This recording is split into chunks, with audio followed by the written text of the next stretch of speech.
안녕하십니까. YCN 초대석입니다. 신독이란 보이지 않는 곳에서 단정함을 유지하는 태도가 아니라 어제보다 오늘 조금 더 단단해진 나를 만들어가는 것이 아닐까라는 생각을 해봅니다.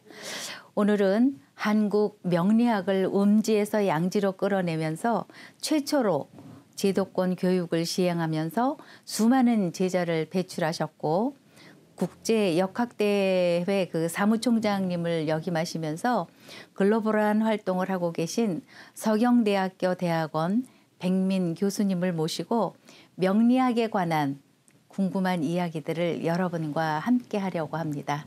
안녕하십니까? 예, 안녕하세요. 네, 반갑습니다. 반갑습니다. 네. 교수님 오시는데 뭐 불편한 점은 없으셨어요? 크게 불편한 점은 없었습니다. 네, 먼저 우리 시청자 여러분께 인사부터 하시고 나서 귀한 말씀 듣도록 하겠습니다. 네, 안녕하세요.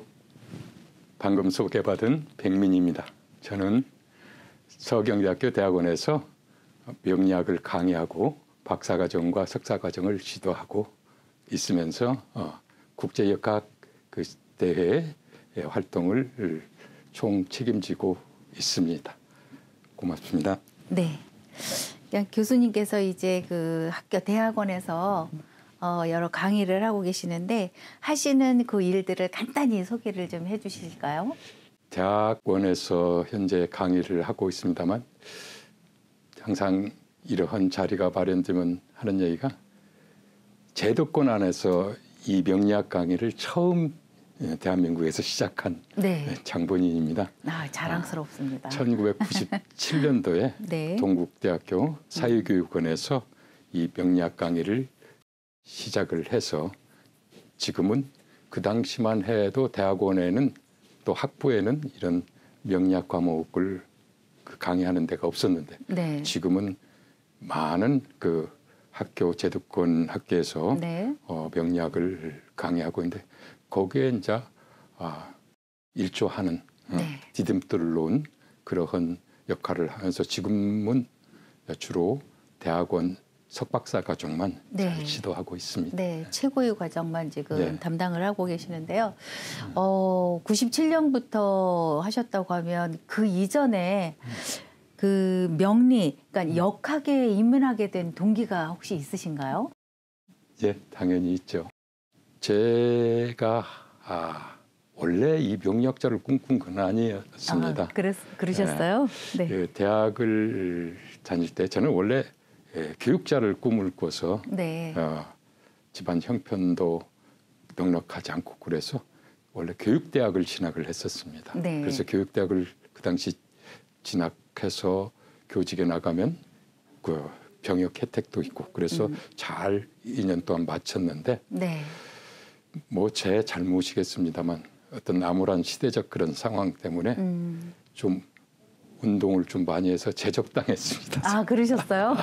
숨쉬기 운동도 많이 하고 그래서 그 당시는 제적당하면 바로 군대에 입영을 해야 됐어요. 일주일 네. 안에 네. 끌려갔다고 해야 되겠죠. 네. 그런 시대적 아픔인데 그래서 어쩔 수 없이 그 병역을 마치고 3년 동안 병역을 마치고 나왔는데 복학도 안 되고 취직도 안 되고 아주 참 암울한 상황이었습니다. 네네. 그래서 다른 공부하자.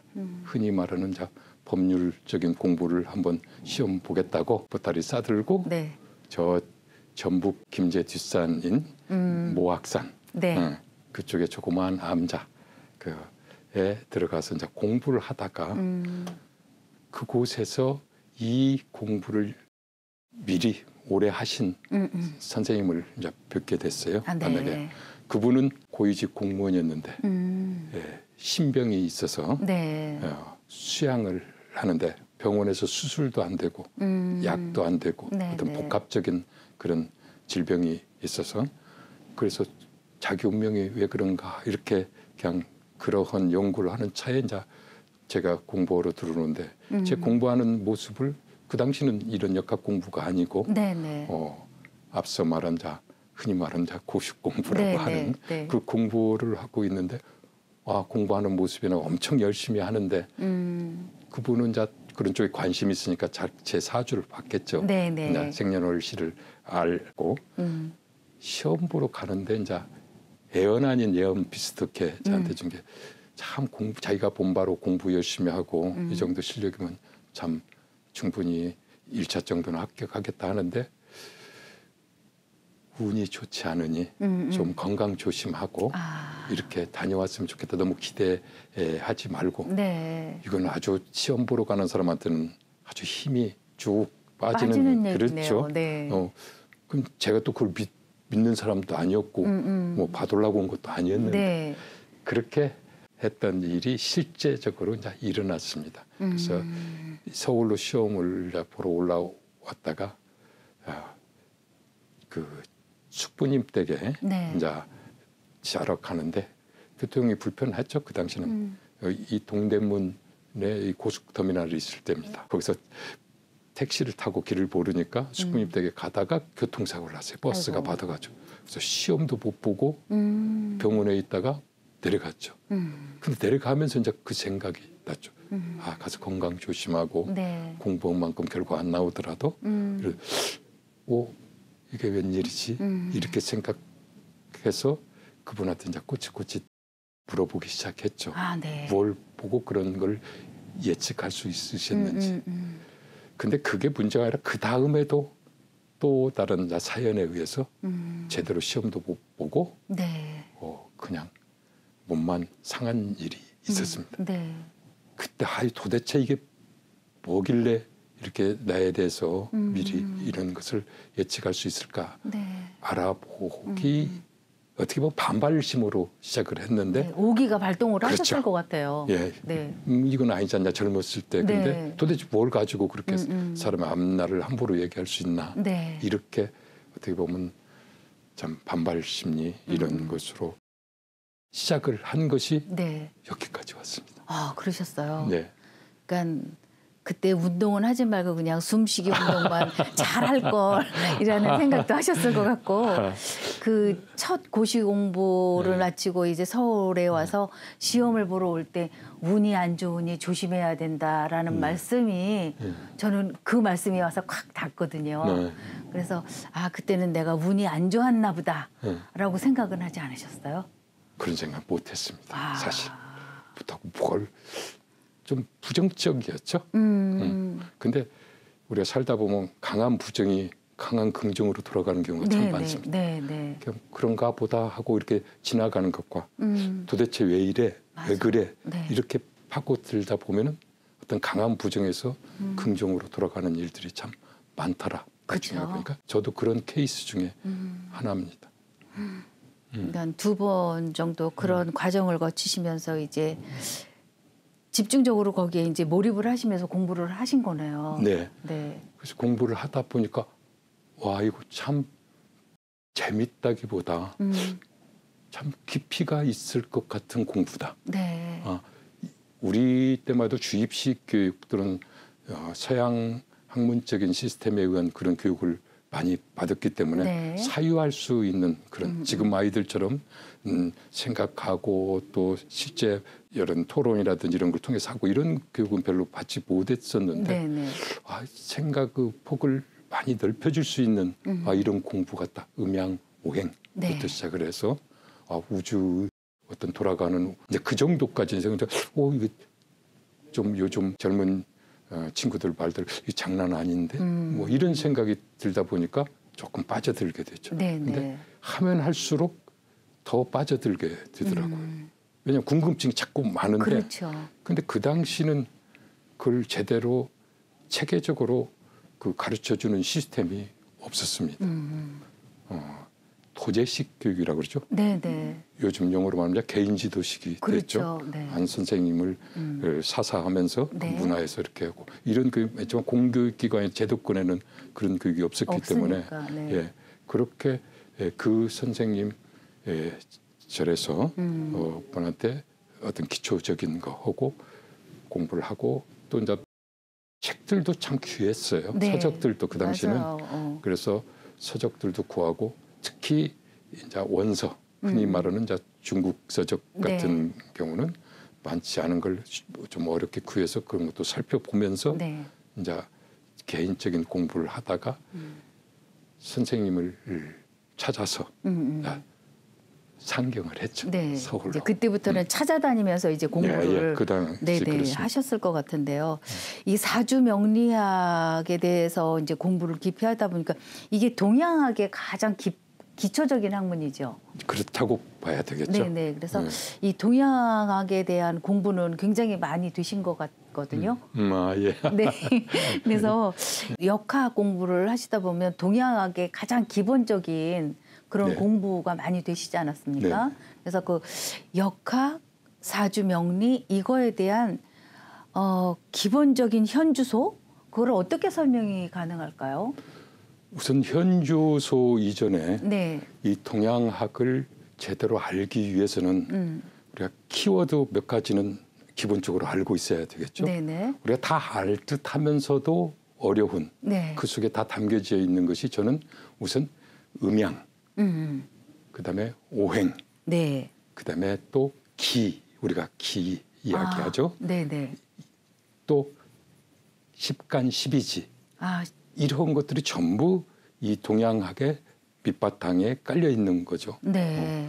음양 그럼 남자 있으면 여자, 하늘 있으면 땅, 낮 있으면 강한 거 있으면 약한 거, 불 있으면 물 이렇게 쉽게 생각할 수 있지만은 음양이 그 변화하는 그 과정, 네. 음양의 법칙, 즉 상대성이라든지 또는 대대성이라고도 하죠. 네. 그 다음에 음양의 어떠한 그 작용력이 단순히 어떤 물질적이고 정신적인 이러한 구분만이 아니라 네. 그 형과 상을 또 구분해서 우리가 네. 알아야 되거든요. 네. 그러니까 우리 이 유림에서도 이 가래에서 제사를 모시거나 차례를 지낼 때 네. 우리 그 과일들을 진설하지 않습니까? 네네. 과일들을 진설할 때 우선 가장 4가지 과일은 꼭 거기에 해당이 되죠. 네. 그게 이제 조율, 시의 이렇게 네. 이야기들 네. 많이 하죠. 네. 그런데 거기에서도 보면 그 대추와 밤과 감과 또 배에 다 담겨 있는 상이 있다는 얘기죠. 의미가 담겨져 있다는 네네. 걸 봤을 때, 그래서 그 자체가 대추와 밤이 음양이지 않습니까?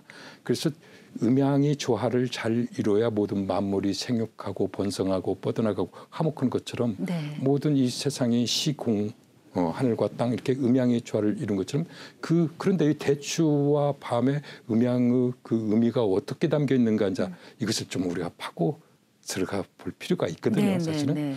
그러면 한간에는 씨가 씨가 하나고 들어서 뭐 이 영의정을 의미하고 뭐 이런 의미도 많이 한다. 뭐 그건 굳이 틀렸다 하는 걸 말한 게 아니라 네. 양이라고 하는 것은 뭔가 번성하고 뻗어나가고 확장시키고 네, 네. 하는 것이 양음이라면 또 움직이고 이런 거라면 음이라고 하는 것은 뭔가 정적이면서 네.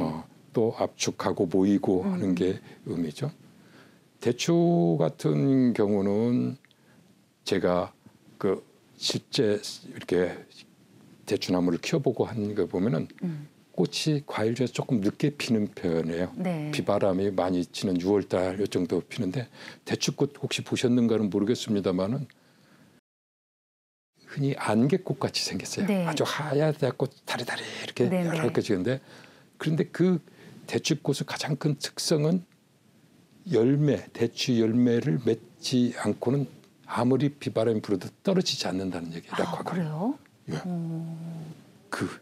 그러면 그게 무슨 의미입니까? 양이라고 하는 것은 번성시키는 거, 확장시키는 거 네. 이런 의미에서 자손을 번창시키고 재물을 번창시키고 가문을 번창시키는 달라는 그런 의미가 이제 담겨 있고 네. 밤 같은 경우는 이 음을 상징하는데 우리가 음양에서도 양은 살아있는 세계라면 사후 세계를 음으로 본단 말이죠. 네네. 그러면 이 음의 세계를 볼 때 이 자손이 아까 양이했다고 치면은 네. 돌아가신 조상님들은 이제 음의 세계로 보죠. 네. 근데 이 조상을 상징한다고 하는 것이 이 대추의 씨밤, 씨밤을 땅에 다 이렇게 심었을 때 네. 그것이 나무가 자라서 한 2, 3년 되면 이제 꽃을 피우고 네. 열매를 맺게 되는데 그 씨밤이 땅 속에서 그 자양분을 가지고 나무를 키우면서 다음 밤이 열릴 때까지 꽃이 펴서 열릴 때까지는 그 영양분을 다 제공하고 그대로 보호하고 있다는 얘기죠. 아, 기가 막힌 얘기인데요. 그러니까 그 무슨 얘기입니까 하면 조상들이 우리 네. 보이지 않게 우리 뿌리가 되어서 네, 네. 양분을 잘 해서 크게 만드는 이런 식이거든요. 그러면 우리가 4대 가래에서 관원상제죠. 네, 동양에서는 네. 이 관원상제에서는 대추 밤 빠지면 관원상제 제대로 행사가 진행이 안 된다고 보시면 돼요. 의례의식이 그러면 의례의식은 가장 필요하죠. 네네. 그러면 특히 패백 같은 걸 때 또 보면 잘 고인 밤 대추가 대추. 꼭 빠지죠. 네. 그러면서 또 어른들한테 네, 네. 패백례를 드릴 때 네, 네. 절을 하고 나서 또 어른들한테 치마폭에 다 네, 이렇게 네. 던져주고 오는데 네. 보면은 아들 딸 잘 낳고 돈 많이 벌고 대박 나라 이런데 하나 꼭 빠지는 게 있어요. 지금까지 한 얘기는 양에 관한 얘기거든요. 네네. 뭐 아들 딸 번성시키고 재물 네. 번성시키고 초상을 잘 섬기고 뿌리를 생각하면서 이게 밤이 담긴 의미거든요. 네네. 이게 상이라고 하는 거예요. 아. 그러니까 겉에서 보는 물질과 상과는 엄청 잘 그런 것을 읽어내는 것이 동양학의 가장 기본입니다. 아. 십간십이지에도 그러니까 엄청난 네네. 의미가 있고 오행에는 뭐 두말할 것도 없고 네네. 음양만 해도 할 얘기가 너무 많죠. 그러시겠어요. 예, 네. 그러한 겁니다. 네. 정말 귀한 말씀을 지금 듣는데 이제 그 짧은 시간이기 때문에 네. 또 다음 질문으로 제가 예, 예. 네. 그러니까 국제적인 그 역학대라고 말씀을 하셨어요. 사무총장님의 역할을 네. 하고 계시는데 그건 어떤 형식으로 이루어지는 학술대회인가요?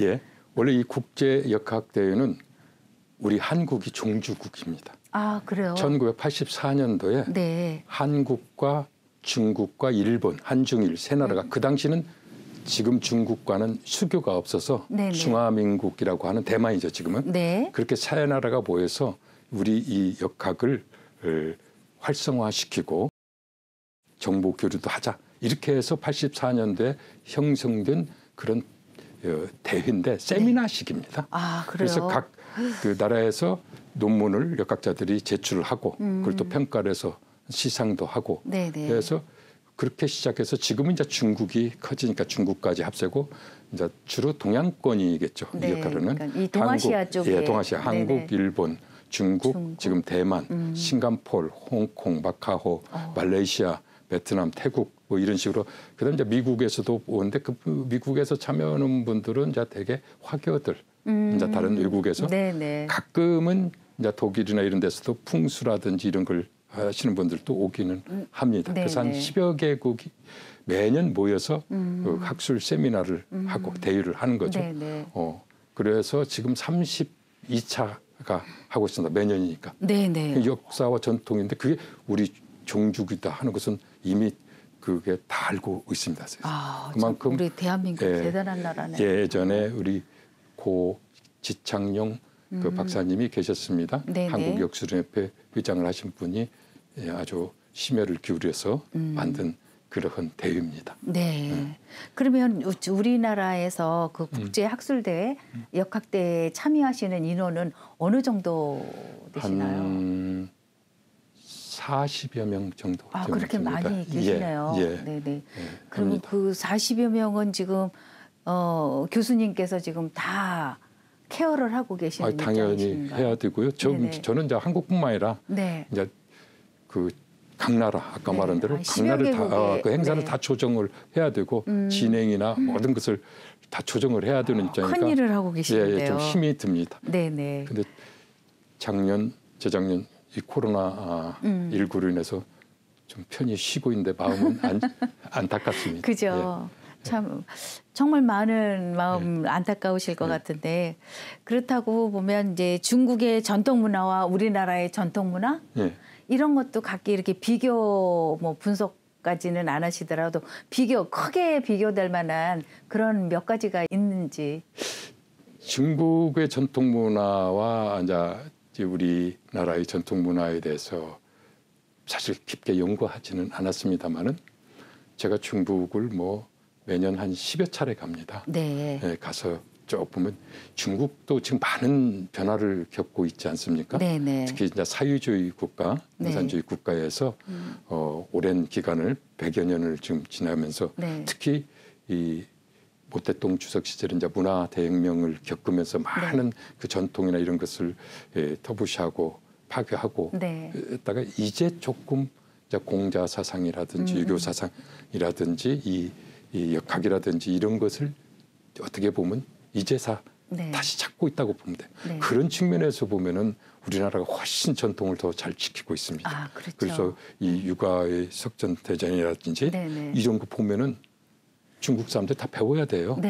유교 수백 년 전통이 그대로 우리나라는 지금 가지고 있는데 없죠. 다른 민속적인 어떤 전통도 마찬가지입니다. 다만 요즘 좀 아쉬운 것은 문화 공정이라고 그러죠. 동북 공정부터 역사를 비롯해서 우리 한복을 자기네 그 한푸다에서 하고 김치를 또 하고 심지어 지금 중국에서는 풍수 우리가 하는 풍세를 갖다가 유네스코에 지금 등재하려고 하고 있습니다. 이런 거 우리 지금 잘 대처 못하면은 이건 완전히 이제 그 학문이 그냥 중국화 돼버리는. 아, 중국이 지금 그 단계까지 갔나요? 아, 그렇습니다. 그래서 이제 이 전통 문화도 문화지만 그래서 이제 다만 아직 이런 명리학 계통은 그래도 좀 한국이 낫다 저는 보고 있습니다. 제가 직접 강의도 하고 중국에 가서 동태를 살펴보면은 근데 또 언제 어떻게 될지 모르죠. 왜냐하면은 그 중국에는 오래전부터 그러한 수많은 서적과 이런 것들이 있죠. 우리나라도 조선시대만 해도 과거 과목이었지만 한때 새마을 운동부터 미신시, 터부시 해서 다 어떻게 보면 사멸될 것이 요즘 다시 이렇게 살아난 것처럼 이제 그러한 영향을 받아서 근데 아직 전통 문화나 이런 것은 중국이 한국과는 좀 다릅니다. 당연히 다를 것 같은 생각을 하는데 어쨌거나 중국 이제 한중수교 30주년이 올해이지 않습니까? 그래서 아마 교수님께서도 이게 한중수교에 뭔가를 좀 이렇게 내놓을 수 있는 그런 것도 좀 고민을 좀 해보시는지요? 예, 많이 하고 있습니다. 그래서 같이 행사를 하자는 이제 의뢰도 많이 오고 있습니다만 요즘 이제 분위기라고 봐야죠. 국제적인 정치적인 분위기 때문에 이게 진짜 쉽게 생각은 하지 못하고 그러나 문화에는 국경이 없지 않습니까? 스포츠에도 국경이 없고 뭐 어떤 지구촌화 되기 때문에 오히려 문화를 통해서 그러한 가교 역할을 하는데 일조하면 좋지 않을까 생각해서 여러모로 많이 고심하고 있습니다. 그건 최고의 가치라고 저는 생각이 들어요. 그렇습니다. 문화교류라는 거는. 근데 이제 이 동아시아권에서 워낙 서로 교류하면서 그동안 수백 년, 수천 년을 했기 때문에 공통점도 있고 같이 공감할 수 있는 것들이 많이 있거든요. 그런 점을 찾아서 잘 살리면은 좋은 그런 교류가 되지 않을까 이렇게 또 보고 서로 있습니다. 그런 것들이 다시 서로 이제 상생을 하면서 같이 함께하는 그런 문화가 형성이 되면 굉장히 좋을 것 같다라는 생각을 하고요. 마지막으로 교수님께 후학들이나 특히 외국인들이 우리 교수님을 어떤 분으로 기억을 하고 계실까요? 제 후학들은 제가 일찍이 젊은 시절부터 이제 강의를 해서 참 강의를 잘하면서 정통적인 그런 학문을 주창하시는구나. 이제 어떤 사수를 연연하지 않고 정도를 가는구나. 이러한 그러면서 앞서 말씀드린 이제 제도권의 이 학문을 이제 끌어다니는 아까 음지에만 있던 미신시하던 것을 학문화 시키는데 디딤돌론 그 정도 그 역할로 이렇게 알아주셨으면 좋겠다 하는 바람입니다. 아마 그 부분에서는 최고의 우리 은사님이라고 생각하실 만한 제자분들이 많이 계실 것 같습니다. 오늘 귀한 시간 내주셔서 너무 감사드리고요. 건강하기를 바라겠습니다. 네, 고맙습니다. 시청자 여러분, 오늘은 백민 교수님과 귀한 시간을 함께했습니다. 다음 시간에 찾아뵙도록 하겠습니다. 고맙습니다.